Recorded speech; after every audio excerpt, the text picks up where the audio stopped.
ही सिर्फ आवाज जो सफर ना है, ही दिलन जी कहानी आहे, जिते हर लफ्ज हर साज जज्बो बणजी गूंजंदो आहे।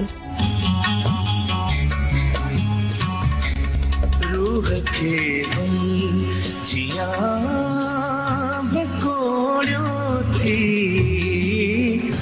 मां आहियां नीलम एलिफ ऐं तव्हां ॾिसी रहिया आहियो हिकु अहिड़ो शो जेको सिर्फ़ ॾिठो ऐं ॿुधो नाहे वेंदो, पर महसूस भी कयो वेंदो आहे।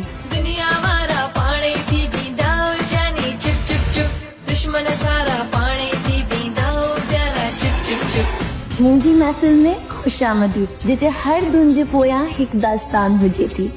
हिते न सिर्फ़ गाना ॿुधाईंदासीं, पर उन्हनि जे पोयां लिकियल दर्द, ख़ुशी ऐं ख्वाबनि जी ॻोल्हा कंदासीं।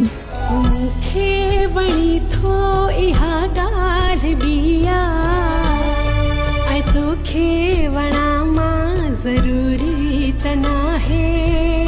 तव्हांखे वठी वेंदसि उन दुनिया में जिते हर आवाज़, हर लम्हो हिकु नओ एहसास ॾियारींदो आहे। कहिड़ो मुंहिंजो ॾोह हुयो जंहिंजी मिली आहे सदा। ही शो उन्हनि आवाज़नि जो आहे जेके सिर्फ़ ॻाईंदा न आहिनि, जीअंदा आहिनि सुरनि जी दुनिया में। मूंखे जोगी हणी दे तूं ढारो, ओ मुंहिंजो कांगल आहे पुरवहारो। त पोइ ॾिसंदा रहो सुर संगीत नीलम एलिफ सां गॾु, सिर्फ़ ऐं सिर्फ़ KTN ते।